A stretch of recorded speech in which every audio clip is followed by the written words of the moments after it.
prophecy of Alef and Tav. The Alef and the Tav, the first and the last, the King of Israel, and the name of Yahweh. It is written in the book of Isaiah and giving an explanation who the King of Israel is and who that is, that Redeemer. And it is God. In the book of Isaiah chapter 44, verse 6, it says, "Thus saith the Lord, the King of Israel, and his Redeemer, the Lord of hosts. I am the first, and I am the last, and beside me there is no God." In this prophecy, it is revealing that Christ is the King of Israel, the Alef and the Tav, the first and the last. It is He who is the Redeemer, that He is God in the flesh, and that He is God Almighty. And in the following prophecy, in the book of Revelation, it will show also as He calls Himself the Alpha and the Omega, which means the Alef and the Tav. In the book of Revelation chapter 1, verse 8, it says, "I am Alpha and Omega, the beginning and the ending, saith the Lord, which is, and which was, and which is to come, the Almighty." And here we see the term Alpha and Omega, which is a Greek definition. In the Greek writing, it is the Alpha and the Omega. But when we look to the Hebrew letters, those words are called the Alef and the Tav. And knowing that, it'll make much more sense when we look further into what he says in the book of Revelation. In verse 11 it says, saying, "I am Alpha and Omega, the first and the last. And what thou seest, write in a book, and send it to the 7 churches which are in Asia, unto Ephesus, and unto Smyrna, unto Pergamos, unto Thyatira, unto Sardis, unto Philadelphia, and unto Laodicea." So we see here that it's very clearly tied to the book of Isaiah chapter 44, verse 6 prophecy, where he ties Alpha and Omega to the first and the last. And looking to that again further, we go into Revelation chapter 22, verse 13. It says, "I am Alpha and Omega, the beginning and the end, the first and the last." So looking to the Hebrew text in the Hebrew alphabet for Alpha, Omega in the Alef and the Tav, there's a meaning for this when we look into this. The first letter of the Hebrew alphabet is the Aleph. And when you look to the first Hebrew letter, that would be what we're seeing here. And then in the last Hebrew letter, we're going to see the Tav. That's the last of the alphabet. In the Greek, it would be Alpha, and then it would be Omega in the end of this. But we know that the idiom is being spoken of is in the light of a Hebrew aspect. And this is why it's important to look at, because when we look to what he's saying about the first and the last, he's referring to a prophecy of Isaiah. Obviously, Isaiah didn't understand or speak Greek. He's a Hebrew prophet. And so therefore, when we look to Revelation chapter 2, verse 8, it will be even more clearer that he continues on to talk about what is written about in Isaiah. And it says, "And unto the angel of the church of Smyrna write, These things saith the first and the last, which was dead and is alive." Well, we know that it is Christ who is the first and the last, who was dead and alive, who died and rose from the grave. This is a part of the gospel, so it ties directly to the redemption, to the Redeemer prophecy of Isaiah, the King of Israel, to him being the first and the last, who is dead but is now alive. And we see this in Revelation chapter 1, verse 17, where it says, "And when I saw him, I fell at his feet dead, and he laid his right hand upon me, saying unto me, Fear not, I am the first and the last." In the writings on what the Jews are looking for with their Messiah, the coming King of Israel, that they believe that the first and the last is, they're looking for the Emet. They believe that the Emet, the word Emet, which is truth, begins with the Aleph and ends with the Tav. So it's interesting to look what they say about this. In their Sefaria Shabbat 55a says, Reish Lakish said, "The letter Tav is the last letter of the seal of the Holy One. Blessed be he, as Rabbi Hanina said, the seal of the Holy One, blessed be he, is truth, the word emet, which ends with the letter Tav. Rabbi Shemuel bar Naamani said that the letter Tav teaches that these are people who observe the entire Torah from Aleph through Tav." And so looking to the word emet in the Hebrew, Emet is Aleph, Mem, and Tav, and it begins with Aleph and ends with Tav.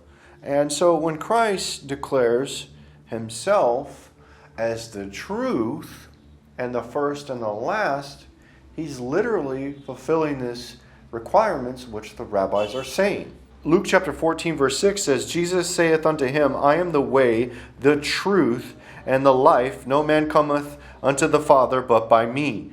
And he says this literally that he is the Emet. So in these definitions, what the writings of the Jews are looking for the Emet, which is the truth, with the first and the last, Christ Yeshua literally says that he is the Emet.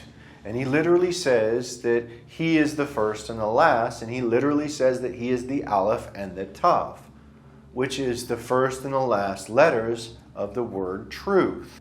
In looking further to this, we see that the letters themselves with the Aleph and the Tav are Hebrew pictographic letters. They have meanings within themselves. And this is known. This is a common knowledge. All of Hebrew language came from pictographic forms. Just like the Egyptians, they use the letters have a meaning. Each letter has a meaning and it has a picture. It's a pictograph. And Aleph is the pictograph of an ox or a sacrifice. And in the Tav, it's a picture of a cross. Aleph comes from the Paleo-pictographic ox head, and the word Aleph means ox.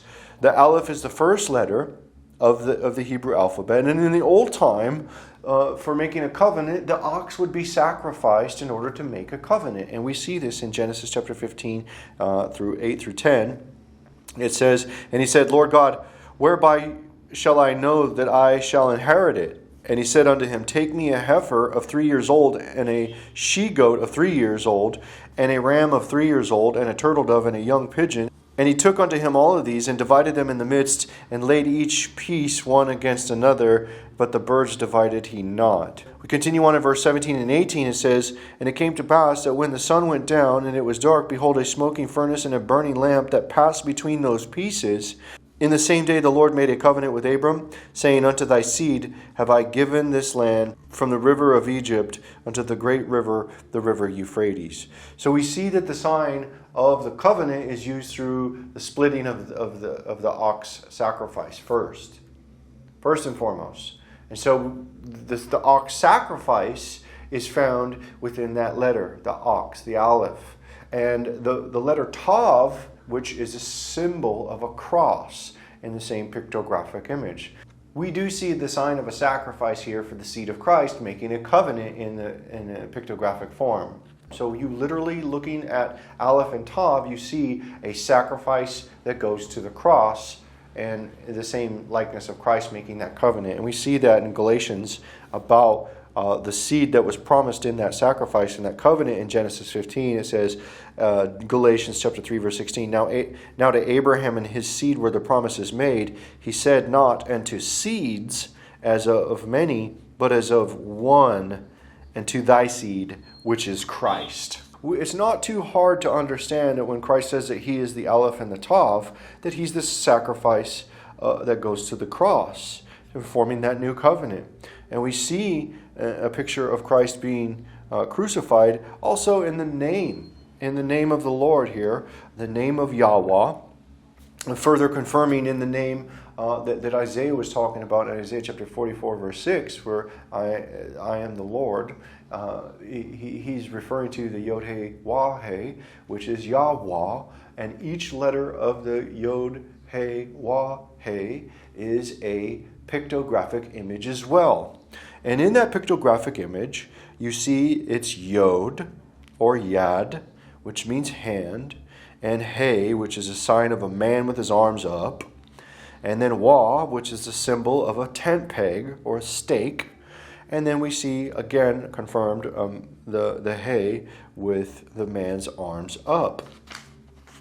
And so, what we do see here in the pictographic image, of Yod-Heh-Wah-Heh,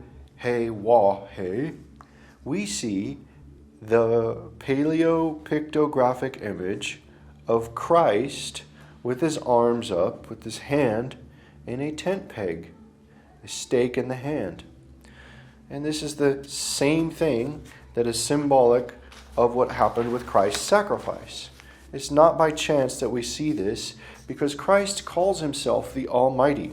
In the book of Isaiah, we know that it talks about the Lord being the Redeemer, and beside him being there no God. So who is God? God is the Almighty, the first and the last, right? And so we do see that Christ says that he is the Almighty in Revelation chapter 1 verse 8, where he says, I am the Alpha and Omega, the beginning and the ending, saith the Lord, which is and which was and which is to come, the Almighty. So who's the Almighty? It's God. And he says, I am the Alpha and the Omega and the Almighty, the first and the last. Besides him, there is no God. And in that reference, he refers to himself as God the Redeemer, who was dead but now is alive, obviously referring to the crucifixion of himself in that same likeness. So it's not off base on what's being described here when he talks about being the first and the last, which was dead and alive in Revelation chapter 2 verse 8. You can see that very clearly, that it's distinctively tied together, first and last, who was dead and alive. Okay, so why that was made in that, why that statement is made in that, is directly tying him to the Isaiah prophecy, where he's the Redeemer, who was dead and alive, the sacrifice, who went to the cross, the ox to the cross, the Alef to the Tav, the first and the last, the Emet, the Aleph and the T, the Emet and the truth. And this is exactly what Christ is pointing to himself through the entirety of the prophecy, calling himself the Almighty, even in the name of Yahweh, in the name of Yod, He, Wah, He, you see the pictographic image of a hand with the man's arms up, with a peg, with the man's arms up. Obviously, when you know that Christ was nailed and crucified, you see the pictographic image in the name of the Lord, which Christ says he's the Almighty. And so this, in going through this, is the prophecy of the Aleph and the Tav, the beginning and the end, the first and the last, the Almighty who is dead, who is alive, the truth, the Emet. And this is the prophecy of Christ the King, fulfilling the Redeemer, the King of Israel prophecy. And this is the prophecy of Alef and Tav.